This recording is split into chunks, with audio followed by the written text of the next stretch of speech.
ഇനി നമ്മൾ പോകുന്നത് നിലമ്പൂരിലേക്കാണ്. പരാധീനതകളുടെ നടുവിൽ വീർപ്പുമുട്ടിയാണ് അവിടെ അഗ്നിരക്ഷാ നിലയം പ്രവർത്തിക്കുന്നത്. സ്വന്തമായി കെട്ടിടമില്ലാത്തതും പ്രവർത്തിക്കുന്ന കെട്ടിടത്തിന്റെ സൗകര്യക്കുറവും നിലവിൽ വെല്ലുവിളിയാണ്. 44 ജീവനക്കാർ പ്രവർത്തിക്കുന്ന നിലമ്പൂർ അഗ്നിരക്ഷാ നിലയത്തിൽ ആകെയുള്ളത് 2 മുറികൾ മാത്രമാണ്.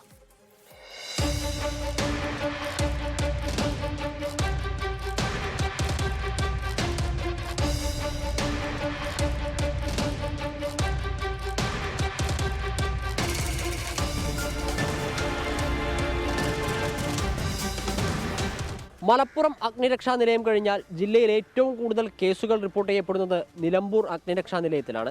കവളപ്പാറ ദുരന്തം, മുണ്ടക്കൈ, ചൂരൽമല ഉരുൾപൊട്ടലിലെല്ലാം പരിമിതികളും പ്രതിസന്ധികളും മറികടന്നാണ് നിലമ്പൂർ അഗ്നിരക്ഷാ നിലയത്തിലെ ജീവനക്കാർ പ്രവർത്തിച്ചത്. കഴിഞ്ഞ 20 വർഷമായി നിലമ്പൂർ നഗരസഭാ കേന്ദ്രത്തിനുള്ളിലാണ് അഗ്നിരക്ഷാ നിലയം. മലപ്പുറം അഗ്നിരക്ഷാ നിലയം കഴിഞ്ഞാൽ ഏറ്റവും കൂടുതൽ കേസുകൾ റിപ്പോർട്ട് ചെയ്യുന്നത് നിലമ്പൂരിലാണ്. 2025 ഇതുവരെ 196 കേസുകളാണ് റിപ്പോർട്ട് ചെയ്തിട്ടുള്ളത്. പക്ഷേ പ്രാധാന്യത്തിനനുസരിച്ചുള്ള പരിഗണന ഇവിടെ ലഭിക്കുന്നില്ല. നമ്മുടെ ഫയർഫോഴ്സ് ഈ മുനിസിപ്പാലിറ്റി കൊടുത്തൊരു ചെറിയ കെട്ടിടത്തിന്റെ ഒരു ചെറിയ ഭാഗത്താണ് അവർ നിന്നുകൊണ്ട് പോകുന്നത്. 7 വാഹനങ്ങളാണ് ഇപ്പോൾ അവർക്ക് ഇവിടെ ഉള്ളത്. അതൊന്നും തിരിക്കാൻ പോലും കറക്റ്റായിട്ട് ഒരു കാര്യങ്ങൾ ചെയ്യാൻ പറ്റുന്നില്ല. അവർക്ക് സ്വന്തമായിട്ടൊരു കെട്ടിടം കൊടുത്താൽ വളരെ ഉപകാരമാവും. ബുള്ളറ്റ് ഉൾപ്പെടെ 7 വാഹനങ്ങൾ ഓഫീസിന് മുന്നിൽ നിർത്തിയിട്ടാൽ ഓഫീസിലേക്ക് കടക്കുക സാഹസികമായാണ്. നഗരസഭയുടെ കവാടമായതിനാൽ വാഹനങ്ങൾ പുറത്തിറക്കാൻ പോലും പെടാപ്പാട്. ഉപകരണങ്ങൾ സൂക്ഷിക്കാനും സ്ഥലമില്ല. അഗ്നിരക്ഷാ നിലയത്തിന് സ്വന്തമായി കെട്ടിടം പണിയാൻ സ്ഥലമായിട്ടുണ്ട് എന്ന പ്രഖ്യാപനമല്ലാതെ ഒന്നും നടന്നില്ല. ജനങ്ങൾക്ക് ഏറ്റവും അടിയന്തരമായി കിട്ടേണ്ട സഹായമാണ്. അത്തരം ആളുകൾക്ക് അതിനാവശ്യമായ സൗകര്യങ്ങൾ കൊടുക്കണം.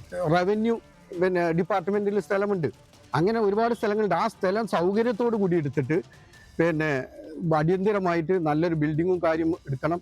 MLA-യും MP-യും മറ്റു ആളുകളൊക്കെ കാര്യങ്ങൾ നല്ല രീതിയിൽ കാണുന്ന ആളുകളാണ്. അവരെ അടിയന്തരമായി ശ്രദ്ധയിൽപ്പെടുത്തി അതിനെ നീക്കം നടത്തണം എന്നാണ് ജനങ്ങൾക്ക് വേണ്ടി പറയാനുള്ളത്. 2005 ഉമ്മൻചാണ്ടി മുഖ്യമന്ത്രിയായിരുന്നപ്പോഴാണ് നിലമ്പൂർ നഗരസഭയുടെ കീഴിലുണ്ടായിരുന്ന കമ്മ്യൂണിറ്റി ഹാൾ അഗ്നിരക്ഷാസേനയ്ക്ക് താൽക്കാലികമായി അനുവദിച്ചത്.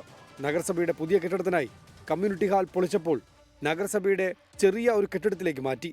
താൽക്കാലികമായിരുന്നു മാറ്റമെങ്കിലും ആ മാറ്റം ഇപ്പോഴും മാറ്റമില്ലാതെ തുടരുകയാണ്.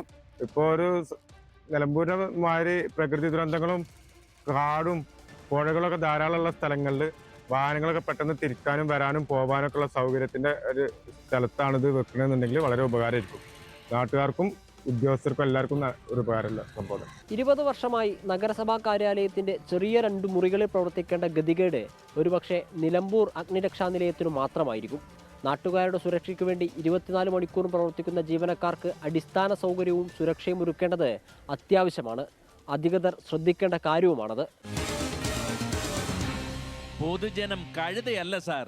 ലോകത്തെവിടെയായാലും ഏത് സമയത്തും 24 വാർത്തകളും ഓഗ്മെന്റഡ് റിയാലിറ്റി പാക്കേജുകളും എക്സ്പ്ലെയിനറുകളും വിശദമായി കാണാൻ ഞങ്ങളുടെ YouTube ചാനൽ നിങ്ങൾക്ക് സബ്സ്ക്രൈബ് ചെയ്യാം.